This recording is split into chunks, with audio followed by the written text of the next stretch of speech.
है, दुनिया में हर एक चीज़ वाइब्रेशन है। साइंस भी क्या कहता है, हर एक तत्व को वाइब्रेशंस जानो। तो ये चीज़ को अगर हम बहुत ध्यान से समझते हैं, तो हम इस डायमेंशन की बातों को भी समझ सकते हैं और इससे जो ऊपर हायर डायमेंशन है, उनकी बातों को भी समझ सकते हैं। क्योंकि जितनी बुद्धि सूक्ष्म होती जाएगी, जितनी बुद्धि उन सूक्ष्म तत्वों को जानेगी, जितनी बुद्धि उन सूक्ष्म तत्वों तक, सूक्ष्म दुनिया तक पहुँचेगी, उतनी ही हम उस डायमेंशन की बात करें या उस एनर्जी से हम अलाइन होते जाएँगे। जितना हमारी अलाइनमेंट उस दुनिया से बढ़ती जाएगी, उतना ही हमें इस दुनिया का और उस दुनिया का भेद और सब समझ आता जाएगा। स्वर्ग को एक हायर डायमेंशन माना, मतलब तीसरे लोक तक भी। हमारे जो तरंगे हैं, हमारे जो विचार के तरंगे हैं, वो जितनी आत्मा में शक्ति, इतनी दूर तक जाते हैं। यदि आप सकारात्मक ऊर्जा से जुड़े हो, अगर आप विचारशील हो, तो आपकी ऊर्जा ऊपर की सूक्ष्म लोकों तक जाती है, ठीक है? क्योंकि जैसे हम ज्ञान में जानते हैं कि जो आकाश तत्व है, वो ब्रह्मापुरी तक आकाश तत्व है। अब सभी तत्वों में तरंगे हैं, सभी तत्वों में वाइब्रेशंस है और ये वाइब्रेशंस कहीं दूर तक ट्रैवल करते हैं। जितना आपकी आत्मा में बल, जितना आपकी आत्मा में शक्ति, उतना विचार हमारे ट्रैवल करते हैं हायर डायमेंशन की ओर। इसीलिए आपको ये समझना होगा कि अगर आपके विचारहीन शब्द है, तो वो ऊपर तक नहीं जाएँगे।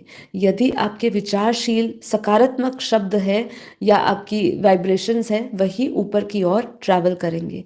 तो ऊपर की ओर ट्रैवल करने के लिए आपको हायर एनर्जी से जुड़ना है, क्योंकि जब भी हम हायर सेल्फ से भी जुड़ते हैं, तो हायर सेल्फ में क्या करते हैं, हमारे सारे सकारात्मक शब्द, सकारात्मक विचार होते हैं और वही ऊपर की ओर आपको लेकर जा सकते हैं। यदि आपकी एनर्जी हैवी होगी या आपने कहीं ना कोई ऐसे कोई ब्लॉकेजेस होगी, तो आप ऊपर की ओर ट्रैवल नहीं कर पाओगे, आपके विचार ऊपर नहीं जाएंगे, बुद्धि ऊपर नहीं जाएगी।